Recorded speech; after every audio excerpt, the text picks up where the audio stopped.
सच्चिदानन्दरूपाय विश्वोपत्यादिहेतवे तापत्रय विनाशाय श्रीकृष्णाय वयं नमः।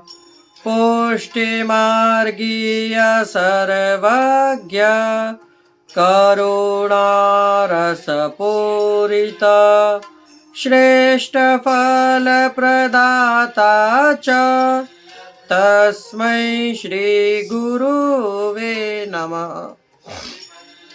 जय श्री कृष्ण, राधे राधे। जय श्री वल्लभ प्रियजनों, दास का प्रणाम स्वीकार करें। आज ये दास उपस्थित है आपके सामने एक ऐसे वैष्णव की कथा लेकर जो ठाकुर जी के दर्शन करने के लिए व्रजमंडल तक पहुंच गया। कथा प्रारंभ करने से पहले दास आपसे निवेदन करना चाहेगा कि अब दास के सब्सक्राइबर रुक चुके हैं, इसलिए दास नित्य प्रति आपसे निवेदन करता है कि पहले हमारे चैनल को सब्सक्राइब करें, बेल आइकन बटन को दबा दीजिए, हो सके उतना शेयर करिए, कमेंट बॉक्स में राधे राधे, जय श्री कृष्ण, जय श्री वल्लभ अवश्य लिखिए। शेयर करने के इसलिए बोल रहे हैं कि शेयर करेंगे तो जितना शेयर आप करेंगे उतने ही अपना सनातनी परिवार आपका और हमारा बड़ा होगा। और यही तो हम संकल्प लेकर चले हैं कि हमें तो अपना सनातनी परिवार बड़ा करना है। ऐसे ही नित्य प्रति की कथाएं आपके लिए दास लेकर आता है, तो दास की इतना निवेदन स्वीकार कर लीजिए। शुरू करते हैं। दक्षिण का एक लड़का वैष्णव का, जिसकी कथा हम आपको सुना रहे हैं। कहते हैं एक समय श्री गोसाई जी स्वयं दक्षिण प्रदेश के लिए पधारे थे।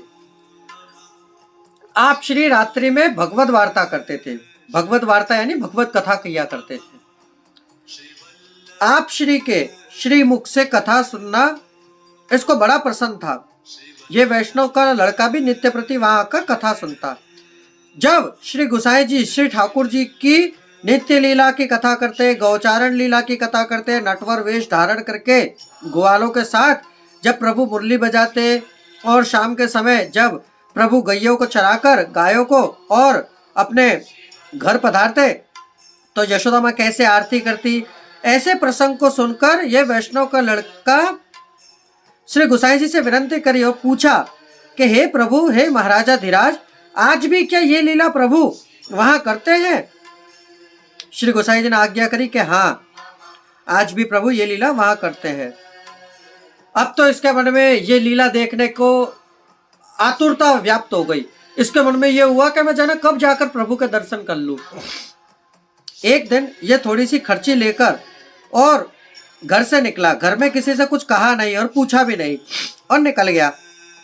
माता पिता को भी एक जने के हाथों कहनावत भेज दी कि कह देना आपका बेटा गोकुल जा रहा है।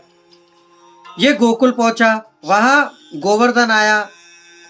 जिस ठिकाने पे श्री गोसाई जी ने कथा में कही थी कि इस ठिकाने पे प्रभु छोकर के वृक्ष के नीचे बंसी बजाते हैं, नित्य लीला करते हैं, तो ये भी वहां छोकर के वृक्ष के नीचे पहुंच गया। और वहां देखा तो कुछ ग्वारिये गाय चरा रहे थे। ये पूरे दिन सुबह से और शाम तक बैठा रहा। सूरज भी अस्त हो गया, रात्रि हो गई, पर इस लड़के ने ना कुछ खाया ना कुछ पिया, अन्न जल का त्याग करके वहीं बैठा रहा। दूसरा दिन आया। दूसरे दिन भी इसको विश्वास के गोसाई जी मिथ्या तो नहीं कह सकते, श्री गोसाई जी झूठ तो नहीं बोल सकते, अवश्य ही ठाकुर जी यहाँ लीला करने के लिए पधारते हैं। फिर दूसरा दिन भी ऐसे ही निकल गया। सुबह से शाम तक ये उस वृक्ष के नीचे ऐसे ही बैठा रहा, परंतु कोई इसे दिखा नहीं। तीसरा दिन भी आया। तीसरे दिन भी ऐसा ही हुआ, ये बैठा रहा, कुछ नहीं आया। जब चौथे दिन प्रभु ने देखा कि ये तो निस्वार्थ भाव से सिर्फ मेरे दर्शनों के लिए आया है, तब प्रभु तो बिल्कुल लीला स्वरूप है ही, और कृपा करना तो आपका सहज स्वभाव है। प्रभु ने सोची क्यों ना इसके ऊपर कृपा कर दी जाए।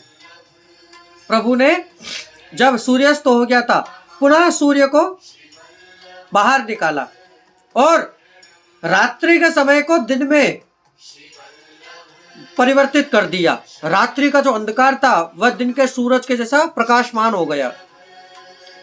लड़का बोला अचानक से ये ऐसा क्यों? वही दूर से देखा तो कितनी गौएं चरती हुई आ रही थी और उन गौओं के साथ में श्याम वरण।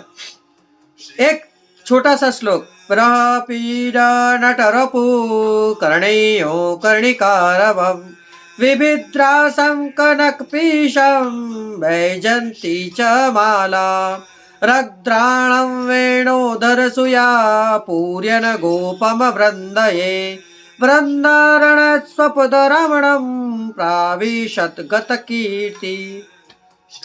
कि वहां से प्रभु श्याम वरण और गोप बालों के साथ आ रहे हैं।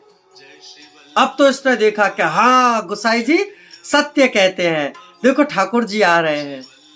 इसने ठाकुर जी के दर्शन किए और पैरों में गिर गया और प्रभु जय हो, आपकी जय हो, मुरली मनोहर कृपानाथ दीन बंधु। अब इस लड़के ने जब देखा कि झुंड झुंड के गायों के बीच में भमर भू भमरे कर रहे और गाय अपने थनों में से दूध टपकाती हुई, सोने की चांदी की खुर वाली गाय बड़े बड़े थनों में से दूध टपकाती हुई, उनके पैरों की जो रज थी उससे वह रज उड़ती हुई और उसमें प्रभु आए। प्रभु ने देखा और प्रभु इसको अपने साथ अपने घर नंदगांव ले गए। जब यशोदा माँ ने आरती करी तब ये वैष्णव का लड़का ठाकुर जी के साथ था। 3 दिनों तक ठाकुर जी के साथ में नित्य प्रति गौएं चराने के लिए जाता और जब ठाकुर जी गौएं चराकर पुनः वापस आते तो रात्रि में ठाकुर जी के साथ ही भोजन करता और प्रभु के साथ ही प्रभु के सैया जी पर विश्राम करता। जब उसे कुछ दिन हो गए तब ठाकुर जी ने उसे उसके गांव वापस भेजा। क्यों? कि इसके माँ बाप का मन इसके अंदर था। कहते हैं जब तक लौकिक में आसक्ति होती है जीव की तब तक वह नित्य लीला में प्रवेश नहीं कर सकता है।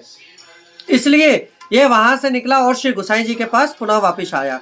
गुसाई जी के पास आया तो गुसाई जी से आकर विनंती करी कि प्रभु आप धन्य हैं, आपने जो कथा में कही थी वह सत्य बात है। श्री गुसाई जी ने पूछी क्या कही थी और क्या सत्य बात है। तब इसने जो कुछ भी इसके साथ वृत्तांत हुआ था इसने सब कुछ बताया कि मैं ऐसे ऐसे बैठा था, 3 दिन तक मैं वहां पर रहा और 3 दिन के पश्चात मुझे ठाकुर जी ने दर्शन दिए। फिर मैं 3 दिनों तक ठाकुर जी के साथ ही नित्य प्रति भोजन करता और 3 दिनों तक ठाकुर जी के साथ ही सैया जी पे सोता। श्री गुसाई जी ये सुनकर बड़े प्रसन्न हुए। कहते हैं प्रभु की कृपा जिसके ऊपर हो तो वह तो ये सागर तो तरता ही है, भवसागर से भी पार हो जाता है। ऐसे कृपा पात्र परम भगवदीय वैष्णव थे ये वैष्णव के लड़के, जिन्हें ठाकुर जी के साथ ऐसा सौभाग्य प्राप्त हुआ जो परिपूर्ण ब्रह्म के साथ नित्य भोजन भी करते, गाय भी चराने जाते, गौचारण लीला भी करी और इस ठाकुर जी ने इनके साथ में भोजन भी किया और नित्य ठाकुर जी के साथ सैया जी पर भी पहुंचते। तो ऐसे परम कृपा पात्र भगवदीय वैष्णव थे ये वैष्णव के लड़के, जिन्हें ठाकुर जी ने साक्षात दर्शन दिए। इनकी कथा का कोई पार नहीं है। तो प्रियजनों, इतनी कथा के बाद अब हम पूर्ण विराम लेंगे। कल पुनः मुलाकात होगी नई कथा नए प्रसंग के साथ। दास को आज्ञा दीजिए। जय श्री कृष्ण, राधे राधे, जय श्री वल्लभ। अस्तु।